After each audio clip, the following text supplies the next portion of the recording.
Welcome to Guitars Over Ice Cream. And my talented friend Vernon Reid is here today. Hi there. And delighted. You know Vernon from many great projects, Living Color, very notably. And he's played with so many great people, even me. Hey. Great people and me. But first on Guitars Over Ice Cream, we're going to reveal an ice cream favorite from Vernon. What do we have on the card? Pistachio. I do love a good pistachio, and I happen to have a good pistachio right here. Okay. What do I do with the card? Oh, that we can I'll put it right there. Let's try this one out. This is Van Leeuwen's. Van Leeuwen's? A fine company. Oh, that's good. Wow. That's really good. You can really taste the pistachio nut. Yeah, this actually tastes more like pistachio than most pistachio, doesn't it? Mm-hmm. Mm-hmm. Most pistachio, you get like a tiny, middling hint. Yeah. You don't get a full flavor blast. I love guitars. I love ice cream. We never attempt to pick the favorite, just a favorite. But that's impossible. Yeah, that's impossible. Yeah. But there's so many greats. But he's got another one on this card. He's got a guitar player. What do you have on here? Santana, as in Carlos Santana. As in Carlos Santana. You can't be a guitar player and not have been touched by some Santana. Yeah, I would say so. I mean, he's been in the game for, he really arrived in public consciousness at Woodstock. Right. But he had been the Santana Blues Band had been around in the Bay Area for a little while, but it was, I think Bill Graham kind of put Santana in Woodstock. Right. It was kind of like, you got to take my band, and they had one of the best sets. He brought him to the Fillmore. Yeah, and they had one of the best sets at Woodstock. Absolutely. Yeah. It's a rather luxuriant pistachio. Well put. The young Mike Shreve. Oh yeah, Mike Shreve. I know. My old remember my great upright bass player James Whiten played with me in my trio. Yeah. He toured with Mike Shreve for a bit. He played with him. Oh yeah, man. Yeah, and then was Neil Sean in the band at that point? He was 16. He was super young. Yeah. How old was Santana at that time? How old was Carlos when that was first happening, like Woodstock? He was 22 years old. 22 years old during Woodstock. That's wow. Wow. And I think it was so cool that at that time that just like there weren't a lot of Hispanic or Latino artists in rock and roll. Well, he was. Carlos is an icon. Yeah. In the Latin world. All over it. Mm-hmm. But particularly in Mexico. But really, he's revered throughout it because he was like, for many people, he was a gateway into rock and roll. And the thing about Carlos, because he had brought in the percussion into it, and that was like a very powerful thing because he brought his identity into the genre, but he was, he's forced by the blues. He's bringing in Latin percussion. Mm-hmm. He had a strong interest in jazz, and that was hugely influential for me. How much he loved Miles Davis, and really, there's no one in rock that appreciates John Coltrane more than Carlos Santana. In fact, he's the one artist that when he won his Grammy for Supernatural, when he won his Grammy, he said, "God bless John Coltrane," when he got his Grammy. And, he made this incredible record with Alice Coltrane, John Coltrane's widow, this record Illuminations. And his commitment, he at one point had a band with Herbie Hancock and Wayne Shorter. Yep. His commitment to that has been very strong. And, this record, Caravanserai, was a pivotal record for me. Pivotal. Yeah. That record, Welcome, Borboleta, Lotus. Mm-hmm. I'm obviously more familiar with the early albums, Abraxas. Abraxas, that's a great album. but I did check out. I have checked out some of his later work too. And I just, but the stuff that I got that was really sort of ingrained was the early stuff. Yeah. But I've seen him live a couple of times, and that's a great. I mean, that's an experience we had. And talk about making one note sing, right? Oh yeah, he brought a total vocal quality. I mean, that was the first thing. Real lyrical, real vocal. Quality. Because the funny thing is, he came into a lot of our consciousness with a cover tune, and then and I didn't know at the time that Black Magic Woman in Gypsy Queen was really it's a Peter Green song, right? And the second part of it is an instrumental, I believe, by Gabor Szabo, right? And Gabor Szabo was a very, influential guitarist.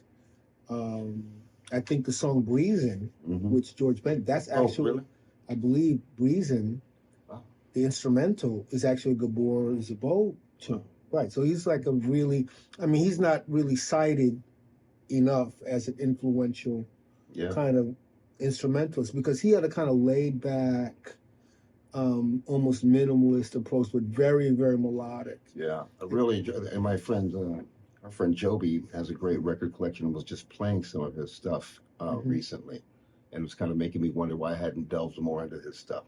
Yeah, I mean, he's like the invisible hand. He's like one of those really influential players that, like a Tal Farlow. He's like one of these really influential players that for some reason they're not cited enough, or they're not brought up enough in the conversation as far as being.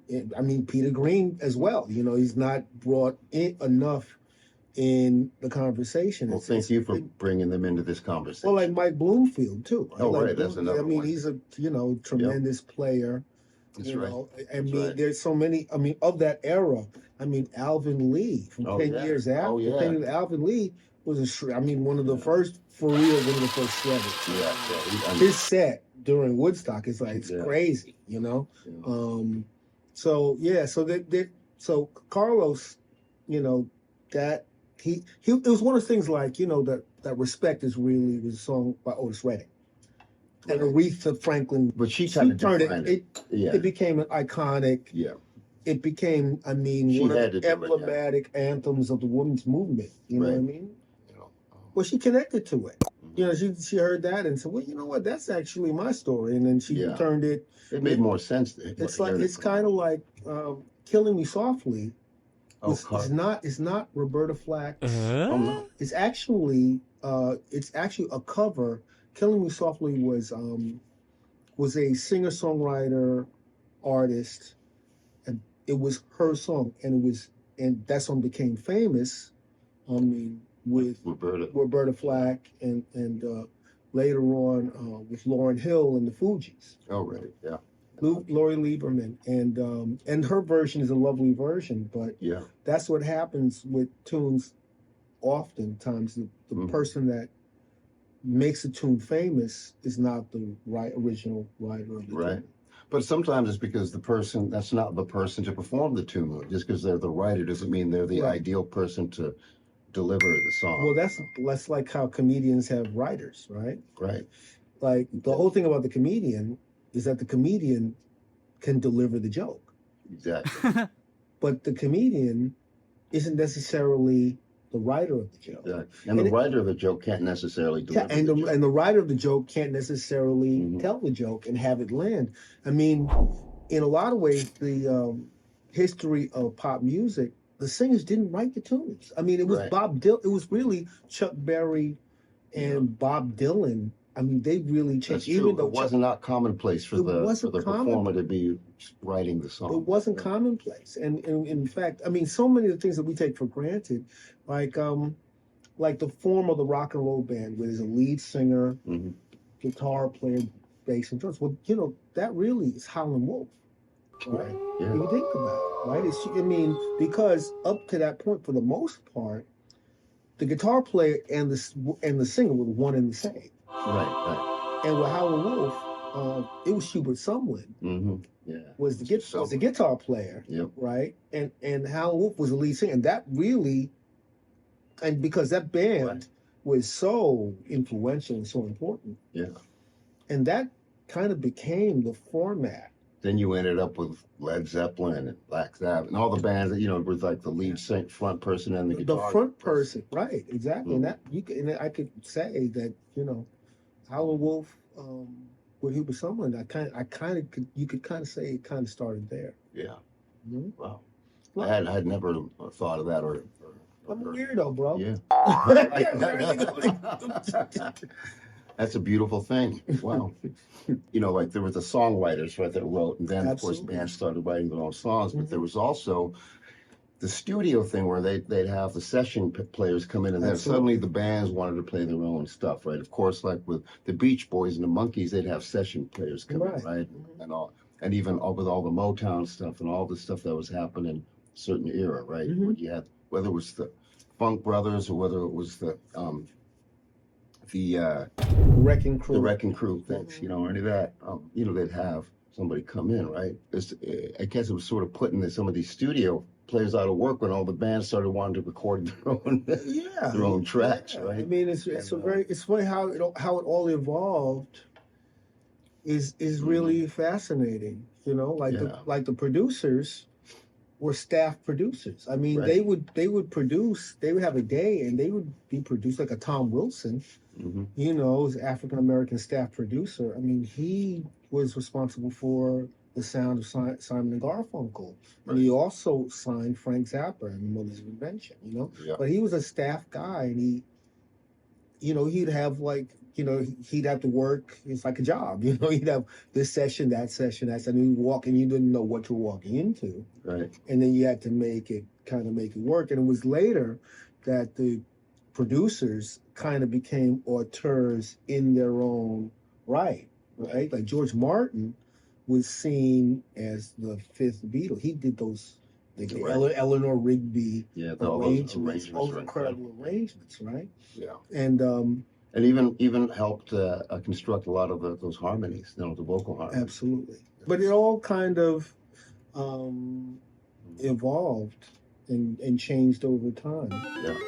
Yeah, like the engineer and the producer were totally separate jobs, and the whole idea of the engineer producer is a much later. Yeah, that's right. It's a much later thing. Yeah, because you end up with, the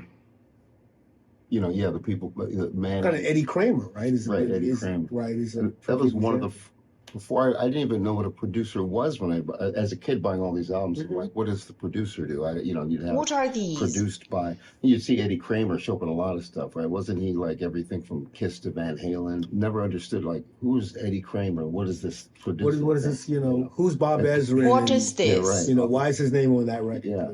So that's kind of what started, when you would get the album, as we did as kids, you'd read all the liner notes, read all the credits, you'd get all the information as to who played on it, where it was recorded, who produced it. So that's kind of what sparked interest in, like, not just, in what a producer does or what have you, but just in, like, who are these other players and what have they done? Like, and I notice now it's a little harder to access the liner notes, right? Well, yeah. I mean, convenience ruins everything. Oh, yeah. I mean, the albums were like getting a book or a novel, or I mean, they were. I mean, the artwork. I mean, the one thing I will say that's remarkable is that the album has survived, whereas the CD has even kind of gone to the wayside. Yeah. The turntable, as they say, like one of the most popular gifts around Christmas time are portable turntables. Yeah. And now the pressing plants, they can't keep up. You can't. The pressing plants can't keep up. Because they were dismantled largely, and now like the idea of pressing plants. Yeah, there's a demand. There's a demand for a real demand. They were scrambling for the presses, for the machines, and all that. They had to start making new ones. Exactly. It really came back, and I'm all for it, obviously. Absolutely, absolutely. I mean, the idea now the latest thing I've heard is that like cassettes maybe even. Yeah. But that one, I'm thinking, what? As someone off stage is pursing their lips in disapproval. Yeah, keep it up. Keep it up. Yeah, keep it up. Keep it going. There's no way you can stop Yeah, there's. Sweet mercy. Yeah. So anyway, yeah. With all that said, the influence, the way things change over time. I mean, whether it be technology, whether it's things coming and going, like vinyl, right, and all that. We're in a constant state of flux, right? We have the whole digital age, which is still dominates, how people listen to music, but I think people realize there's really no substitute for the analog music and vinyl, right? So, I mean, as far as just the living, breathing quality of it, plus just something about holding that record in your hands and reading the line notes and putting it on the whole ritual of putting it on the turntable. It's just like that. For me, it definitely evokes like really, nostalgic feelings and special feelings from youth. But I think even for people, younger people now, just discovering it, it's kind of exciting too. It's like, well, there's a phenomenon of nostalgia for things that you've never experienced. Right. Yeah. Which is really powerful. Which is a really powerful thing. I mean, it's amazing to see bell bottoms and froze. That's right. Bell bottoms and froze. Bell bottoms, froze, hip huggers. I mean, what year is it actually? Right. Well, now I mean, I think everything, because we have access to everything, like we didn't have that, how it used to take fashion a while or things a while to catch up, especially pre-internet, right? But now, everything's instantaneous. You can access everything now. You can see what they're wearing in France. You can, and it's you can see what they were wearing in 1992 or 69. Everything's so accessible, that it is. It's accessible, but certain things remain kind of ineffable in a way, and certain things are like very interesting to see. Footage of people in the 60s and see the change from when everybody was really buttoned down and very conservative. And I mean, there are concerts of Hendrix where people are just baffled. What is this? Appalled. They're baffled. They've They're got their, short haircut and a button-down shirt. And you see, like a year later, those same people are like, well, the most interesting people in those audiences are the people that are really with it.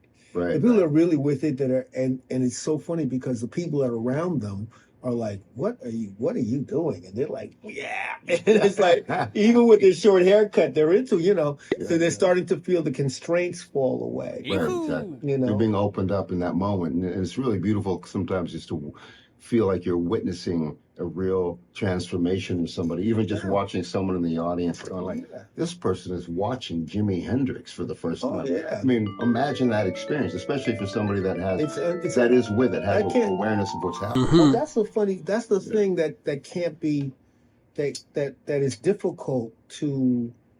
It's very difficult to encapsulate. That's why movies about music are very difficult. It is very hard. To imagine what it was like for someone in 67 and 68. To suddenly. Well, especially because we hadn't had all this history that we have now before. We could look back at 50 years of rock and roll now, whereas you couldn't do that in 1960. There wasn't all that. It was happening. It was emerging. It was emerging. A lot of things were happening for the first time. So. Were happening for the first time. And there's like funny, cool things that are going on right now. And there's some other things that are a little bit disturbing because you talk about technology. I mean, we are heading into the AI era. And the AI era is it's affecting imaging. You're scaring me already. It's affecting, things like Chat GPT, things like the Dolly. Vernon, I'm scared. I'm sorry. They're coming for you, Eric. No, please, don't stop. Virtual. You have to stop. Virtual McFadden coming, baby. I gotta hide. Hide me. Yeah, Kate. Thanks. Kate, nice to meet you, honey. I was noticing, we had this pistachio flavored ice cream, which was delicious, Van Leeuwen's. And I got this pistachio flavored D'Angelico guitar. I just want to kind of, see if this tastes as good as it sounds. Wait, if this sounds as good as that tastes. Yeah. What they put in the ice cream, baby? I can't tell you that. Oh, Turn those knobs and something happens. Yeah.